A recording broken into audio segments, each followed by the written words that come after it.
فلا اقسم بمواقع النجوم، یہ لا جب آتا ہے پہلے تو وہ مخاطب کی بات کی نفی کرنے کے لیے، اٹ از لائک دیٹ، یہ نفی ہے۔ لا اقسم بیوم القیامہ، تمہارے خیالات غلط ہیں، میں قیامت کی قسم کھاتا ہوں۔ تو فرمایا فلا اقسم بمواقع النجوم، وقع یقع کے کیا معنی ہے؟ اور یہ سورت کون سی؟ واقعہ، اذا وقعت الواقعہ، وقع گر جانا، پڑ جانا، یہ ستاروں کے ڈوبنے کی جگہ ہے۔ فلا اقسم بمواقع النجوم وانه لقسم لو تعلمون عظیم، اور اگر تم جانو تو یہ بہت بڑی قسم ہے جو ہم نے کھائی ہے۔ اس وقت کا انسان کیا سمجھتا کہ ستارے کہاں جاتے ہیں، کہاں غروب ہوتے ہیں، کہاں گرتے ہیں؟ آج ہمیں معلوم ہے۔ سورہ حامیم سجدہ میں جو کہا گیا ہے سنریہم آیاتنا فی الآفاق وفی انفسہم حتی یتبین لہم انہ الحق، ہم انہیں اپنی نشانیاں دکھائیں گے آفاق و انفس میں، یہاں تک کہ یہ بات واضح ہو جائے گی کہ قرآن حق ہے۔ آج ہمیں معلوم ہے خلا میں بلیک ہولز ہیں، اور یہ بلیک ہولز بڑے بڑے ستاروں کے پچکنے سے، پچک جانے سے پیدا ہوئے، اور جب وہ بڑے ستارے پچکتے ہیں، جو خلا پیدا ہوتا ہے، ویکیوم، اس میں بڑی طاقت ہوتی ہے، اس کے پاس سے کوئی سیارہ، کوئی ستارہ گزر جائے اسے کھینچ لیتا ہے قبر کے اندر۔ یہ بلیک ہولز کا تصور، اسی لیے اللہ نے اس وقت کے لوگوں کے لیے کیا کہا؟ فلا اقسم بمواقع النجوم وانه لقسم لو تعلمون عظیم، انه لقرآن کریم، یہ بہت باعزت قرآن ہے، فی کتاب مکنون، ایک چھپی ہوئی کتاب میں ہے، لا یمسہ الا المطہرون، اسے چھو ہی نہیں سکتے مگر انتہائی پاک ہستیاں۔ اس کے کیا معنی ہے؟ پہلی بات تو ہمیں معلوم ہو گئی، مراد فرشتے ہیں، بے ایدی سفرۃ کرام بررہ، اسی کی شرح ہو رہی ہے نا۔ اسی سے ایک فقہی مسئلہ نکالا گیا کہ بغیر وضو کے ہاتھ نہ لگاؤ، لیکن اس کا اصل مفہوم کیا ہے وہ سمجھیے۔ قرآن کی روح تک کوئی نہیں پہنچ سکتا جب تک کہ تزکیہ نفس نہ ہو گیا۔ اگر حب مال، حب دنیا، حب جاہ، حب شہرت، اگر یہ تمام محبت دل سے نکل نہ جائیں تو قرآن کی روح تک آپ کی اپروچ نہیں ہوگی۔ مولانا روم نے کہا ہے، اگرچہ ذرا میں سمجھتا ہوں کہ انہوں نے بہت سخت الفاظ استعمال کیے ہیں، ماذ قرآن مغزہا برداشتے استخاں پیش سگاں انداختے، ہم نے قرآن سے اس کا مغز لے لیا ہے، جو ایسنس سے وہ کھینچ لیا ہے، ہڈی کا گودا جو ہے وہ ہم نے نکال لیا ہے، ہڈیاں ہم نے پھینک دی ہیں کتوں کے سامنے جو لڑ رہے ہیں۔ علم کلام کا مسئلہ ہے صفات حق حق سے جدا یا عین ذات، قرآن مخلوق ہے یا نہیں ہے، غیر مخلوق، اور بڑے بڑے ہو رہے ہیں اس کے اوپر، یہ کتے لڑ رہے ہیں ان ہڈیوں کے اوپر۔ ہم نے اس میں سے اصل شے نکال لی، وہ کیا ہے؟ اللہ کی محبت، اللہ کی معرفت، یہ ہے اصل شے۔ ماذ قرآن مغزہ برداشتے استخاں پیش سگاں انداختے۔ تو جب تک انسان کا باطن پاک نہ ہو جائے وہ قرآن کے چھلکوں سے کھیلتا رہے گا، چاہے وہ کہنے کو مفسر ہو، قرآن کے باطن تک کبھی نہیں پہنچے گا۔ فی کتاب مکنون لا یمسہ الا المطہرون تنزیل من رب العالمین، یہ تھوڑا تھوڑا کر کے اتارا گیا ہے رب العالمین کی طرف سے۔ انزال کے معنی ہے دفعتاً اتار دینا۔ لیلۃ القدر میں آیا انا انزلناہ فی لیلۃ القدر۔ رمضان کے بارے میں شہر رمضان الذی انزل فیہ القرآن، باب افعال، لیکن حضور پر ایک دم نہیں اترا، تھوڑا تھوڑا تھوڑا تھوڑا 23 برس میں جا کر اس کی تکمیل ہوئی۔ اب دیکھیے جو شکوہ کیا اللہ نے، کیا اس جیسی نعمت سے تم مداہنت کر رہے ہو، بے اعتنائی کر رہے ہو، اسے پڑھتے نہیں ہو، اسے سمجھتے نہیں ہو، اس پر عمل نہیں کرتے، اسے اپنا امام نہیں بناتے؟ تمہارا طرز عمل یہ ہے، بلکہ تم نے اپنا نصیب یہ بنا لیا ہے کہ تم اسے جھٹلا رہے ہو۔ غور کیجئے، جھٹلانا جو ہے دو طرح کا ہے۔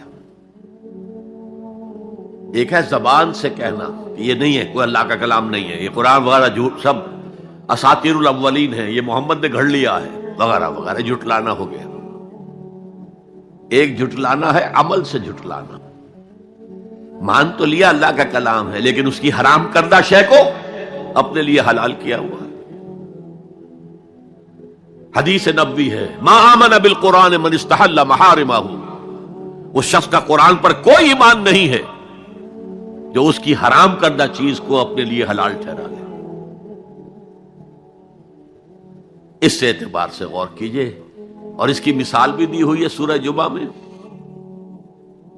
مثل الذین حملوا التوراۃ ثم لم يحملوها كمثل الحمار يحمل اسفارا بئس مثل القوم الذین کذبوا بآیات اللہ واللہ لا یہدی القوم الظالمین۔ مثال ان لوگوں کی جو حامل تورات بنائے گئے تھے اور پھر انہوں نے اس کی ذمہ داری کو ادا نہیں کیا، اسے قائم نہیں کیا، اس کے احکام پر عمل نہیں کیا۔ جیسے فرمایا ہے سورہ اعراف میں، قل یا اہل الکتاب، کہہ دیجئے اے نبی صلی اللہ علیہ وسلم، اے کتاب والو، لستم علی شیء حتی تقیموا التوراۃ والانجیل وما انزل الیکم من ربکم، تمہاری کوئی حیثیت ہماری نگاہ میں نہیں ہے، تمہارا منہ نہیں ہے کہ ہم سے دعا کرو جب تک کہ تم تورات اور انجیل کو اور جو کچھ نازل کیا گیا تمہاری طرف اسے قائم نہیں کرتے۔ آج اللہ ہماری دعائیں نہیں سنتا، 30 لاکھ جا کر حج کرتے ہیں، دنیا کے حالات میں کوئی ذرہ برابر فرق آتا ہے؟ اول تو حرام کی کمائی سے حج ہو رہا ہے، تو حج ہے ہی نہیں سرے سے۔ جو کچھ کرتے گئے تھے سودی کاروبار وہی آ کر دوبارہ شروع کر دیا، سرکاری ملازم تو جو رشوت پہلے لے رہے تھے اس کے بعد آ کر شروع کر دیا۔ یہ کیا ہے؟ یہ تکذیب بالعمل ہے، جھٹلانا ہے۔ تم نے اپنا نصیب یہ بنا لیا ہے کہ تم قرآن کو جھٹلا رہے ہو جیسے کہ انہوں نے جھٹلایا تھا۔ مثل الذین حملوا التوراۃ ثم لم يحملوها كمثل الحمار يحمل اسفارا، ان کی مثال ان گدھوں کی سی ہے جن پر کتابوں کا بوجھ لاد دیا گیا۔ مکالمات فلاں تم گٹھڑی باندھ کر گدھے کے اوپر رکھ دیجئے تو کیا وہ واقعی منطقی اور فلسفی بن جائے گا؟ یہ مثال اللہ دے رہا ہے۔ اور یہ مثال کیوں دی گئی ہے؟ اس آئینے میں ہمیں ہماری تصویر دکھائی گئی ہے۔ تم اگر قرآن کا حق ادا نہیں کر رہے تو تمہاری مثال وہی ہے جو یہود کی تھی۔ بئس مثل القوم الذین کذبوا بآیات اللہ، بری مثال ہے اس قوم کی جس نے اللہ کی آیات کو جھٹلایا۔ تو زبان سے تو یہودیوں نے کبھی نہیں جھٹلایا تورات کو، عمل سے جھٹلایا ہے۔ یہ وہ 5 مقامات ہیں جن میں اللہ تعالیٰ نے خود اپنے کلام کی شرح بیان کی ہے، تعریف کی ہے، اس کی عظمت کو بیان کیا۔ اب میں آپ کے سامنے ایک حدیث رکھنا چاہتا ہوں، حضور نے کیا فرمایا۔ ایک حدیث سنا چکا ہوں آپ کو، عن عثمان بن عفان رضی اللہ تعالی عنہ قال قال رسول اللہ صلی اللہ علیہ وسلم خیرکم من تعلم القرآن وعلمہ، تم میں سے بہترین لوگ وہ ہیں جو قرآن سیکھیں اور سکھائیں۔ یہ حدیث بڑی عجیب ہے، یہ ترمذی میں بھی ہے اور دارمی میں ہے، اور اس کے راوی حضرت علی ہیں رضی اللہ تعالی عنہ۔ عن علی رضی اللہ عنہ قال، حضرت علی فرماتے ہیں انی سمعت رسول اللہ صلی اللہ علیہ وسلم یقول، میں نے سنا اللہ کے رسول صلی اللہ علیہ وسلم کو یہ کہتے ہوئے، انہا ستکون فتنۃ ان قریب ایک بہت بڑا فتنہ رونما ہوگا. حضرت علی فرماتے ہیں قلت، میں نے عرض کیا مل مخرج منہا یا رسول اللہ، اے اللہ کے رسول یہ فرمائیے اس فتنے سے بچنے کا، نکلنے کا راستہ کون سا ہوگا؟ جیسے آپ بڑے بڑے حالوں میں دیکھتے ہیں ایگزٹ، عرب ممالک میں لکھا ہوتا ہے مخرج، اگر کہیں آگ لگ جائے، کہیں دھواں بڑھ جائے تو نکلو، لال جو روشنیاں ہیں ان کے اندر جو نیچے دروازے ہیں ان کی طرف جاؤ، یہ مخرج ہے جان بچانے کی ہے. یہاں ایک لحظہ توقف کر کے ہمارا اور صحابہ کا جو فرق ہے اس کو نوٹ کر لیجئے. اگر ہم ہوتے تو کیا پوچھتے؟ حضور یہ فتنہ کب آئے گا، کدھر سے آئے گا، کیوں آئے گا، کیا ہوگا؟ یہ سارے سوالات کرتے نا، جن کا عمل سے کوئی تعلق نہیں، معلومات ہے. حضرت علی نے کچھ نہیں پوچھا، بس آپ نے فرما دیا کہ بہت بڑا فتنہ ہوگا، تو بس ہمیں یہ بتائیے کہ اس سے نکلنے کا راستہ کیا ہے. اب سنیے حضور کی زبان سے قرآن مجید کی مدح. قال کتاب اللہ، فتنوں سے بچانے والی اللہ کی کتاب ہے. فیہ نبأ ما قبلکم، اس میں تم سے پہلے جو تھے ان کی بھی خبریں ہیں. قوم نوح اور قوم عاد اور قوم سمود اور قوم مدین اور آل فرعون اور سدوم اور عمورہ کی بستیوں کے حالات ہیں کہ نہیں؟ وَخَبَرُ مَا بَعْدَكُمْ، اس میں تمہارے بعد جو آنے والے حالات ہیں وہ بھی درج ہیں. ذرا کھدائی کر کے نکالنا پڑتا ہے ورنہ حالات موجود ہیں.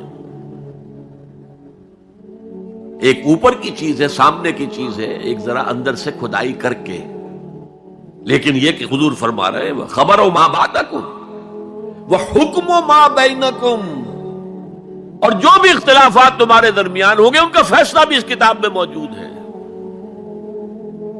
کاش کہ ہم اپنے مذہبی اختلافات کو رفع کرنے کے لیے قرآن کی طرف رجوع کریں، جو حبل اللہ ہے. واعتصموا بحبل اللہ جميعا ولا تفرقوا، تو فرمایا کتاب اللہ فیہ نبأ ما قبلکم وخبر ما بعدکم وحکم ما بینکم. هو الفصل لیس بالحزل، وہ فیصلہ کن کلام ہے، ایسے ہی یاوہ گوئی نہیں ہے. یہ قرآن کی آیات ہے. انہ لقول فصل وما هو بالحزل، سورہ تاریخ کے اندر آیا، تاریخ میں. هو الفصل لیس بالحزل.